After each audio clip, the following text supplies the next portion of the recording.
시간에는 성경 하박국 3장 17절에서 18절에는 말씀 비록 무화과 나무가 무성하지 못하며 포도나무에 열매가 없으며 감람나무에 수출이 없으며 밭에 먹을 것이 없으며 우리의 양이 없으며 외양 땅에 소가 없을지라도 나는 여호와로 말미암아 즐거워하며 나의 구원의 하나님으로 말미암아 기뻐하리로다. 이 시간에는 우리 김하영 전도사님께서 비상한 믿음의 사람이 되자라는 제목으로 말씀 증거해 주시겠습니다. 큰 은혜의 시간 되실 줄로 믿습니다. 할렐루야. 네. 오늘은 비상한 믿음의 사람이 되자라는 제목으로 말씀을 나누겠습니다. 저희가 지난달에 제가 비상한 기도의 사람이 되자라는 제목으로 설교를 했는데요. 오늘은 비상한 믿음입니다. 연속으로 비상한 시리즈인데요. 비상한 믿음이란 어떤 것인지 오늘 읽으신 하박국서를 통해서 살펴보고자 합니다. 이스라엘은 알다시피 우리나라와 같은 좀 상황을 겪었죠. 이스라엘이 솔로몬 왕까지는 단일 국가로 잘 유지되어 오다가 솔로몬 왕 이후로 남과 북으로 나뉘어지게 됩니다. 북이스라엘은 여로보암이라고 이 사람은 솔로몬 왕의 아들이 아니었어요. 그래서 솔로몬 왕의 신하였는데 이제 북이스라엘을 이루게 되었고요. 그래서 북이스라엘은 이때부터 쭉 유다, 그러니까 다윗 왕조가 아닌 거죠. 그냥 계속 사륙하고 왕이 되고 또 자기가 아들이 되었지만 또 신하가 사륙하고 왕이 되고 이런 과정을 거쳐서 북이스라엘이 이끌어져 왔는데 남유다는 르호보암은 솔로몬의 아들이었어요. 계속해서 솔로몬의 아들 또 르호보암의 아들이 끝까지 이어지는 다윗의 계보입니다. 그것은 남유다를 통해서 하나님께서 다윗을 통해서 너에게 왕의 씨가 영원히 있게 하신다 그 약속이 너무나 신실하게 이루어진 증거죠. 그래서 남유다가 그렇게 이어졌었는데 이 북이스라엘은 한 명도 선한 왕이 없었어요. 이 선하다는 평가는 정치를 잘하거나 나라를 부흥시킨다고 될 것이 아닙니다. 이 열왕기상하 역대상하의 역사서잖아요. 이때 하나님 선한 왕이라고 이렇게 평가하는 것은 오로지 하나님 기준입니다. 하나님 보시기에 하나님을 경외하고 다윗의 길을 걸어간 왕들만 선하다고 평가를 받고 있는데 북이스라엘은 한 명도 없었습니다. 왜냐하면 여로보암이 자신의 왕권을 유지하기 위해서 그때 왜 우리 금송아지 기억하시죠? 출애굽하고 나서 모세가 이제 십계명을 받으러 산에 올라간 그 40일을 버티지 못하고 아론과 함께 우리 이스라엘 백성들은 금송아지를 만들어 버렸지 않았습니까? 그것이 여로보암에게서 다시 부활이 되고 확실하게 그리고 끝까지 이어집니다. 그러니까 북이스라엘은 남유다보다 더 빨리 주전 722년에 아수르에서 멸망하고 말죠. 그런데 남유다는 괜찮은가? 아닙니다. 남유다는 뭐 히스기야, 요시야처럼 그래도 우상을 없애고 하나님의 율법을 따르려고 했던 선왕들이 있었어요. 그렇지만 요시야가 죽고 나서 그 후손들이 나라를 통치할 때는 이건 무슨 북이스라엘과는 비교할 수 없을 만큼 더 죄악이 심했습니다. 그런 상황 속에서 586년에 주전 586년에 이스라엘 남유다는 멸망할 수밖에 없었습니다. 바벨론에 의해서 그 전에 이제 1차 포로, 2차 포로로 바벨론에 잡혀가죠. 그때 다니엘도 잡혀가고 에스겔도 잡혀가고 그랬던 상황입니다. 그리고 586년에 완전히 이제 예루살렘 성이 함락되고 마는 거죠. 근데 이렇게 함락되기 전, 이제 포로로 잡혀가기 전, 멸망당하기 전 몇 년 전에 활동했던 남유다 선지자가 바로 우리가 오늘 읽은 하박국 선지자입니다. 이 사람이 얼마나 의인이었겠습니까? 선지자라면 하나님의 말씀을 경외하면서 정말 거룩하게 살고자 몸부림쳤던 사람이 이 남유다의 꼴을 보니까 너무 고통스러웠던 겁니다. 이것은 도저히 하나님 백성이라고 볼 수 없는 짓거리들을 이 이스라엘 백성들, 남유다 백성들이 하고 있었던 겁니다. 그래서 이 하박국서는 1장부터 하박국이 하나님께 너무 고통스러워서 언제까지 이 유다 사람들의 죄악을 하나님께서는 지켜만 보고 계실 것입니까? 어떻게 좀 해주십시오 하고 호소의 질문을 하는 것으로 시작합니다. 1장, 2장은 하박국이 질문하고 하나님이 대답하고 또 대답 들은 걸 들으니까 하박국이 기가 막힙니다. 또 질문을 합니다. 두 번째 질문을 하고 또 하나님께서 두 번째 응답을 하시고 그렇게 하고 3장에서 이 찬양이 흘러나오는 겁니다. 우리가 방금 읽은 그 찬양이 흘러나오는 3장으로 총 이루어져 있어서 오늘 이제 돌아가시면 한번 읽어보셔도 좋을 것 같습니다. 그래서 이제 이 하박국 선지자가 처음 질문하는데 하나님이 대답이 기가 막힙니다. 뭐라고 하셨냐면 너희의 생전에 내가 한 가지 일을 행할 것이라고 1장에서 말하는데 이 한 가지 일이라는 것은 갈대아인을 들어서 유다를 심판하시겠다는 겁니다. 이 갈대아 사람이 바로 바벨론 나라거든요. 이 바벨론은 교만하기 짝이 없고 그때 굉장히 강성했어요. 바벨론이. 그래서 많은 나라들을 잡아먹었던 그 시점이었는데 이렇게 악한 바벨론을 어떻게 들어서 유다보다도 더 악한 바벨론을 들어서 어떻게 유다를 심판하시는지 하박국 선지자는 대답을 듣고 더 황당했던 거죠. 그래서 하나님께 또 호소를 합니다. 하박국서 1장 12절에서 13절 한번 보실게요. 선지자가 이르되 여호와 나의 하나님 나의 거룩한 이시여 주께서는 만세 전부터 계시지 아니하시니까 우리가 사망에 이르지 아니하리이다. 여호와여 주께서 심판하기 위하여 그들을 두셨나이다. 반석이시여 주께서 경계하기 위하여 그들을 세우셨나이다. 주께서는 눈이 정결하심으로 악을 참아 보지 못하시며 폐역을 참아 보지 못하시거늘 어찌하여 거짓된 자들을 방관하시며 악인이 자기보다 의로운 사람을 삼키는데도 잠잠하시나이까. 이 질문 속에서 하박국은 공의로운 하나님이신 것을 너무나 잘 인정하고 있습니다. 알고 있습니다. 그렇기 때문에 바벨론의 죄악을 심판하지 않고 두고 보시는 것을 그런데 더 심각하게는 그 바벨론을 들어서 유다의 죄악을 심판하시는 것이 도저히 이해가 되지 않았습니다. 그런데 하나님께서는 응답을 하시는 거죠. 우리 하박국서 2장 3절에서 4절을 함께 읽으시기 바랍니다. 이 묵시는 정한 때가 있나니 그 종말이 속히 이르겠고 결코 거짓되지 아니하리라. 비록 더딜지라도 기다리라. 지태지지 않고 반드시 응하리라. 보라 그의 마음은 교만하며 그 속에서 정직하지 못하나 의인은 그의 믿음으로 말미암아 살리라. 너무 유명한 말씀이죠. 의인은 그의 믿음으로 말미암아 살리라는 로마서에서 사도 바울이 인용한 것이기도 하죠. 그런데 이때 4절에 보라 그의 마음은 교만하여 라는 것은 바벨론을 뜻합니다. 그렇게 되어 있지만 너희 의인들은 믿음으로 말미암아 살리라 라고 하나님 말씀하시죠. 그래서 하박국 이제 3절 4절밖에 읽지 않았지만 그 이제 2절 쭉 보면은 하나님께서 바벨론을 잠깐 들어서 유다를 심판하는 도구로 사용하시지만 결국에는 바벨론이 저지른 죄악대로 반드시 심판하시겠다고 약속을 하십니다. 그래서 오늘 찬양에서 또 우리 김근호 상이 오늘 찬양 인도자였는데요. 우리가 소통을 하지 않았는데 제가 설교로 준비한 그런 메시지가 정말 잘 녹아든 찬양을 준비해 주셔서 저는 좀 참 깜짝 놀랐고 또 감동이 되었습니다. 그래서 우리가 함께 기도하면서 준비할 때 한 성령 안에서 함께 움직이는 것을 느꼈는데요. 이렇게 약속이 중요합니다. 하나님은 약속을 하셨습니다. 나는 바벨론을 반드시 그 악한 대로 심판하겠다고요. 그런데 그 심판이 언제 이루어졌냐면 80년 후에 이루어졌습니다. 80년 후는 한 인간, 우리 인간의 일생으로 보면 한 사람의 일생을 뛰어넘잖아요. 우리가 뭐 0세면 80세라고 하지만 우리가 그렇게 듣진 않잖아요. 그 말을 들을 때는. 그러니까 80년은 긴 세월이란 말이죠. 그런데 하나님 약속을 하시는 거죠. 근데 4절에서 하나님은 그 바벨론의 교만과 불의를 말씀하시면서 의인은 믿음으로 말미암아 살리라고 하셨는데 이것은 무슨 말입니까? 믿음으로 말미암아 살리란 말을 우리는 많이 듣고 외웠습니다. 유다를 짓밟은 바벨론의 포악과 교만을 바라보는 것은 정말 고통스럽잖아요. 그리고 악인들은 정말 자신만만해요. 자신만만하고 하나님 무서운 줄 모르고 그렇게 날뛰죠. 지금 우리가 처한 상황도 마찬가지잖아요. 우리가 이때까지 살아온 이 세상은 마찬가지잖아요. 세상은 굉장히 강합니다. 이렇게 악한 세상 속에서 하나님을 믿는 우리들은 그 악한 세상 앞에 주눅이 들 수밖에 없잖아요.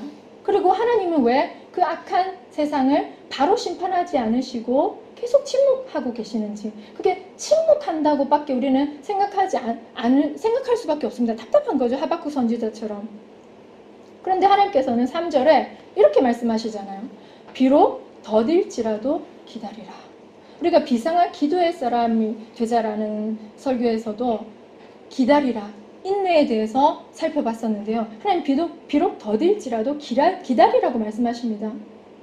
하나님의 심판은 우리가 원하는 때, 우리가 기대했던 때와는 다른 것이죠. 아까 제가 말씀드렸듯이 실제 바벨론이 정말 멸망합니다. 우리가 알잖아요. 고레스와 그래서 포로가 다시 귀환하잖아요. 멸망하는데 그게 80년 후라는 거죠. 그걸 기다릴 수가 있겠습니까? 근데 또 말씀하시는 겁니다. 지체되지 않고 반드시 응하리라. 지체되지 않고 반드시 응하리라. 이것은 약속이잖아요. 약속입니다. 중요한 사실 바로 이것이죠. 하나님이 행하시는 일, 하나님이 행하겠다고 약속하시는 일은 반드시 이루어집니다. 그것을 믿는 것이죠. 하나님께서는 이 사실을 하박국 선지자에게 계속 인지를 시키시면서 의인은 그의 믿음으로 말미암아 살리라라고 말씀하십니다. 그럼 그의 믿음은 무엇입니까? 바로 약속하신 하나님의 말씀을 붙드는 거죠. 현실은 변화되지 않았어요. 현실은 유다는 그대로고, 근데 더 비참하게는 너희는 멸망할 것이다. 너희는 비참하게 멸망할 것이다 라고 합니다. 얼마나 비참했는지 여러분, 부모가 먹을 것이 없어서 자기 자식을 잡아먹는 그런 지경까지 갔습니다. 유다는. 그런 상황까지를 가는 겁니다. 그러니까 그 말을 들었을 때 들었기만 했는데도 그 상황이 아직 벌어지지 않았는데도 하박국 선지자는 창자가 떨릴 정도로 두려웠단 말입니다. 그런데 의인은 믿음으로 말미암아 살리라. 내 약속을 붙들라는 그 말씀입니다. 반드시 공의로 하나님께서는 세상을 심판하실 것이기 때문에 그 하나님의 신실한 약속을 믿으라는 것입니다. 그것이 바로 인내하는 믿음이죠. 우리가 막 마음이 조급해서는 그 약속을 붙들 수가 없습니다. 그래서 하나님이 약속하신 것이 반드시 성취되리라는 것을 기다리는 믿음이죠. 그래서 오늘 말씀드린 비상한 믿음이 바로 그런 믿음입니다. 상황과 상관없죠. 상황에 요동하는 것이 아니죠. 그래서 비상한 기도도 마찬가지고 비상한 믿음도 마찬가지고 이 비상한 것에는 우리 인간에게는 반드시 인내가 필요한 거죠. 기도도 말씀드렸듯이 저는 오늘 이 시간 우리가 함께 예배를 드리는 이 시간에 우리에게 인내할 수 있는 기름 부음이 부어지길 소망합니다. 인내는 우리가 할 수 있는 것이 아니죠. 기다리는 것을 우리가 할 수 있나요? 아닙니다. 성경에는 비상한 믿음의 사람들이 많이 나오지만 우리가 잘 알고 있는 아브라함은 정말 믿음의 대가잖아요. 그렇게 칭찬을 받았던 사람이에요. 그 아브라함은 아들이 있으리라고 한 그 말씀을 받았지만 그 사라는 비웃었잖아요. 그래서 이름도 아들 이름이 이삭이 됐잖아요. 그 두 사람은 아이를 잉태할 수 없는, 전혀 잉태할 수 없는 그런 상황이었잖아요. 그런데 그 두 사람은 믿음으로 하나님의 그 약속, 아들을 주시겠다는 그 약속을 받았습니다. 그리고 25년 뒤에 아들을 주셨죠. 근데 사라는 그 믿음으로, 아브라함도 마찬가지죠. 믿음으로 그 말씀을 받은 겁니다. 붙잡은 겁니다. 히브리서 11장 11절을 함께 읽으시겠습니다. 믿음으로 사라 자신도 나이가 많아 단산하였으나 잉태할 수 있는 힘을 얻었으니 이는 약속하신 이를 미쁘신 줄 알았습니다. 여기서 미쁘시다는 것은 뭐 이쁘다 이런 뜻이 아니에요. 미쁘시다는 것은 믿음직스럽다. 하나님 믿음직스럽다는 거예요. 그래서 약속하신 하나님은 정말 변하지 않으시고 인간과는 다르게 믿음직스럽기 때문에 그 약속을 반드시 지키신다는 것을 이 사라와 아브라함은 믿은 거죠. 그래서 비상한 믿음이란 하나님께서 약속하신 것을 반드시 이룰 것이라는 것을 믿는 것입니다. 이것은 어떤 것입니까? 하나님은 미쁘시다는 것은 하나님의 속성입니다. 하나님은 믿음직스럽다는 거죠. 신실하신 줄을 오늘 불렀잖아요. 신실하신다는 것은 성실하시다는 것이고 변함이 없으시다는 것입니다. 그렇기 때문에 이것은 하나님의 속성이죠. 비상한 믿음이라는 것은 하나님의 약속을 믿을 뿐만 아니라 더 나아가서 하나님을 믿는 것입니다. 하나님이 어떤 분인지 아는 것입니다. 알아야 믿지 않겠습니까? 어떻게 알지도 못하는 것을 믿는다고 할 수 있겠습니까? 아는 것이 바로 믿는 것입니다. 하나님이 어떤 분이신지를 우리는 알아야 됩니다. 우리는 하나님이 어떤 분이신지를 좀 잘 모르고 있습니다. 그러니까 비상한 차원이 가지 않는 거죠.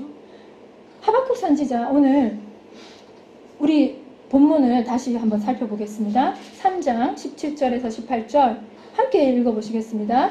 비록 무화과 나무가 무성하지 못하며 포도나무에 열매가 없으며 감람나무에 소출이 없으며 밭에 먹을 것이 없으며 우리의 양이 없으며 외양간에 소가 없을지라도 나는 여호와로 말미암아 즐거워하며 나의 구원의 하나님으로 말미암아 기뻐하리로다. 두 번의 질문을 했잖아요. 근데 하나님이 참 신실하세요. 두 번 다 아주 성실하게 대답을 해주셨습니다. 물론 하박국도 하나님의 음성을 듣기 위해서 굉장히 정말 간절하게 기다렸습니다. 그 응답을 듣기 위해 자기가 질문을 하고서는 정말 그 응답을 너무 간절히 듣고 싶어서 정말 간절히 기다렸고 하나님 신실하게 아주 친절하게 하박국 선지자에게 대답을 해주신 거죠. 이건 그 1장의 첫 번째 질문에서는 얼마나 답답했겠습니까? 근데 대답을 듣고 보니 답답함이 해소되기는커녕 창자가 떨릴 정도로 두려웠어요. 근데 그 두려움을 뛰어넘어서 어떻게 3장에서 이렇게 찬양을 할 수가 있는 것입니까? 이 믿음은 정말 놀라운 믿음입니다. 우리가 그냥 암송했지만 이 상황을 알고 이걸 보면 정말 놀라운 믿음입니다. 무화과는 고대 이스라엘에게 굉장히 중요한 식량이었어요. 말려서도 먹고 그러잖아요. 근데 이 무화과가 없다는 것은 이스라엘이 얼마나 황폐하고 비참한지를 보여주는 단서입니다. 근데 하박국 선지자는 여호와를 찬양하며 노래하는 것입니다. 상황은 변화되지 않았잖아요. 답답한 건 여전하고 더 불안에 떨게 되고 그리고 나아지기는커녕 바벨론에 의해서 파멸당할 거라는 소식을 들었는데 어떻게 찬양할 수가 있겠습니까? 그러나 찬양하는 것입니다. 어째서 이런 찬양이 가능할까요? 하박국 선지자는 가장 중요한 사실을 깨달았기 때문입니다. 우리가 이스라엘 백성뿐만 아니라 우리 모든 사람에게 가장 필요한 것이 무엇인지를 깨달았습니다. 그것은 바로 하나님 그분 자체죠. 하나님 그분 자체가 우리에게 가장 필요한 것인 것입니다. 하나님은 당신이 손수 지으신 우리 인간에게 가장 좋은 것만을 주시는 분이시죠. 그것을 깨달은 겁니다. 시편 136편 1절로 3절을 함께 읽으시겠습니다. 여호와께 감사하라. 그는 선하시며 그 인자하심이 영원하미로다. 신들 중에 뛰어난 하나님께 감사하라. 그 인자하심이 영원하미로다. 주들 중에 뛰어난 주께 감사하라. 그 인자하심이 영원하미로다. 시편은 1절부터 26절까지인데 1절에 감사하라. 그 인자하심이 영원하미로다. 뭐뭐뭐 감사하라. 그 인자하심이 영원하미로다. 그게 계속 절마다 반복됩니다. 그리고 26절에도 그렇게 끝나죠. 이것은 너무나 좋으신 하나님을 향한 무궁한 인간의 찬양이죠. 이렇듯이 하나님은 좋은 분이라는 겁니다. 우리는 그런 좋은 하나님이라는 것을 얼마나 알고 있을까요? 우리는 예레미야 29장 11절도 우리가 함께 읽기를 원합니다. 여호와의 말씀이니라. 너희를 향한 나의 생각을 내가 아나니 평안이요 재앙이 아니니라. 너희에게 미래와 희망을 주는 것이니라. 그렇죠. 재앙이 아닙니다. 남유다가 바벨론에 의해서 포로로 잡혀가고 멸망당한 것은 반드시 재앙 맞습니다. 그러나 그것이 재앙이 아니라 내가 너희에게 미래의 희망을 주려는 그러한 계획이 있다는 것을 말씀하시는 거죠. 왜 그 남유다가 그렇게 될 수밖에 없냐면 제가 나중에 또 설명을 드릴 텐데 그렇게 하면 하나님이 떠나버리잖아요. 그 남유다가 너무 살기가 좋았던 겁니다. 그 우상 숭배한다는 건 우리가 하나님이 필요 없는 거잖아요. 그래서 그 지역 사람들과 마찬가지로 자기 아이까지를 제단에 바쳐 불살라 죽이는 그 이상한 그런 행위를 이방 사람들은 그런 신을 섬길 때 했었거든요. 그런 행동을 하고 있었던 겁니다. 근데 하나님이 정말 사랑하는 그 남유다가 그렇게 하는 행위를 그대로 보고만 있을 수가 있겠습니까? 사랑하는 부모는 자식이 잘못할 때 반드시 징계할 수밖에 없습니다. 그런 징계의 차원인 거죠. 그 재앙은. 하박국 선지자는 하나님께서 약속하신 것을 반드시 이루시는 신실한 분임을 믿었을 뿐만 아니라 하나님이 우리에게 어떠한 것을 주시는 분인지 우리를 어떻게 생각하시는지를 너무나 잘 알고 있었습니다. 여러분도 하나님께서 우리에게 가장 좋은 것을 주시는 분이심을 믿으십니까? 아멘. 그러면 우리 이사야서 49장 15절 16절을 또 한번 함께 봉독하겠습니다. 여인이 어찌 그 젖먹는 자식을 잊겠으며 자기 태에서 난 아들을 긍휼히 여기지 않겠느냐. 그들은 혹시 잊을지라도 나는 너를 잊지 아니할 것이라. 내가 너를 내 손바닥에 새겼고 너의 성벽이 항상 내 앞에 있나니. 아멘. 하나님 우리를 절대로 버리실 수가 없는 분입니다. 그 인간 너희들은 부모가 혹시라도 힘들면 자식을 버릴지도 모르겠지만 그런 부모도 사실 있잖아요. 얼마나 힘들면 또 버렸겠고 아직 자식을 키울 성숙함이 안 돼 있으면 버리기도 하잖아요. 근데 하나님은 우리를 절대 버리실 수 없는 분이라는 겁니다. 아까 말씀드렸듯이 남유다가 바벨론의 포로로 끌려가고 남유다가 멸망당하는 것은 하나님이 이스라엘 백성을 어쩔 수 없이 돌이키기 위해서 징계하는 회초리와 같은 수단인 거죠. 하나님의 창세전부터 지금까지의 소망은 당신의 손수 지으신 백성과 당신이 영원히 함께 행복하게 사는 겁니다. 그것이 성막입니다. 구약의 성막이 왜 중요하냐면 레위기에서는 그 성막 얘기가 너무나 많이 나오고 또 모세가 성막의 구조와 그런 것들을 배워서 하나님께 들어서 만들잖아요. 왜 성막이 중요하냐면 성막은 하나님과 당신의 백성이 함께 사는 장소이기 때문입니다. 성막은 하나님과 하나님의 백성이 만나는 장소이기 때문입니다. 하나님은 계속해서 당신의 백성과 함께 하시기를 원하십니다. 그것이 신약에 와서 예수님이잖아요. 성막을 예수님이 대신하신 것입니다. 그래서 에스겔서는 이러한 말씀이 계속적으로 반복됩니다. 너희는 내가 출애굽한 것은 너희는 내 백성이 되고 나는 너희의 하나님이 되기 위해서다. 그것은 무엇입니까? 함께 하는 거죠. 마치 남편과 아내가 결혼하는 것처럼 함께 하는 것입니다. 그것이 하나님의 유일한 목적입니다. 인간은 그것을 잘 모르는 것입니다. 이스라엘 백성도 몰랐고. 그런데 에스겔서를 보겠습니다. 36장 28절 읽겠습니다. 내가 너희 조상들에게 준 땅에서 너희가 거주하면서 내 백성이 되고 나는 너희 하나님이 되리라. 이것이 하나님이 우리에게 원하시는 겁니다. 이러한 관계가 바로 성립될 때 우리는 행복할 수 있고 온전할 수 있는 거죠. 우리가 불행한 것은 하나님과 함께 하지 않기 때문입니다. 우리가 불행한 것은 하나님을 우리가 버렸기 때문입니다. 신명기를 보실까요? 32편 32장 15절을 보십시오. 함께 읽겠습니다. 그런데 여수린이 기름짐에 발로 찼도다. 내가 살찌고 비대하고 윤택함에 자기를 지으신 하나님을 버리고 자기를 구원하신 반석을 업신여겼도다. 맞잖아요. 이 이스라엘 백성이 얼마나 못됐냐면 하나님이 주신 금으로 그 금으로 우상 숭배하고 하나님이 주신 예쁜 옷으로 그 옷을 입고 우상 숭배하고 말하자면 남편이 나에게 돈 벌어서 기껏 좋은 거 다 사줬는데 그거 다른 남자에 가서 다 바쳐가서 바람 피우는 거랑 똑같은 거죠. 하나님 입장에서. 그것을 일삼았던 겁니다. 이스라엘 백성이. 제가 방학 동안에 소선지서를 읽어야 되겠다 하고 소선지서를 쭉 이렇게 왜 좀 이렇게 작은 부분 있잖아요. 우리 맨 말라기 옆 그 근처에 있는 그거를 쭉 읽었단 말이죠. 너무 답답하더라고요. 하박국서와 똑같아요. 스가랴, 스바냐, 말라기 전부 다 똑같은 거예요. 어떻게? 계속 이스라엘 백성은 하나님을 버려요. 근데 선지자를 보내서 하나님이 조금 돌이키면 또 버려요. 계속 하나님을 버리고 죄악의 길로 갑니다. 그래서 이제 말라기까지 읽다 보니까 예수님이 오시는 것은 필수적인 것이었구나. 예수님은 오실 수밖에 없었구나. 그대로 놔두면 이스라엘 백성은 절대로 하나님을 경배하거나 숭배하거나 하나님과 함께하지 않겠구나 하는 것을 저도 본 거예요. 근데 그게 이스라엘 백성만 그런 게 아니라 저희도 그렇잖아요. 저희도. 우리가 누군가가 또는 제 자신이 하나님을 버리고 자꾸만 죄악된 길, 육신의 정욕과 안목의 정욕과 세상이 좋아서 나간다는 것은 당연한 우리의 죄악된 본성이 그렇다는 겁니다. 그래서 우리가 예수님이 필요한 겁니다. 그래서 예수님이 오신 것이죠. 그래서 신명기에서도 이렇게 자기를 지으신 그 하나님 버리고 구원하신 반석을 업신여길 때 근본적으로는 불행해지는 거죠. 그런데 이 사실을 이스라엘 백성은 몰랐단 말이죠.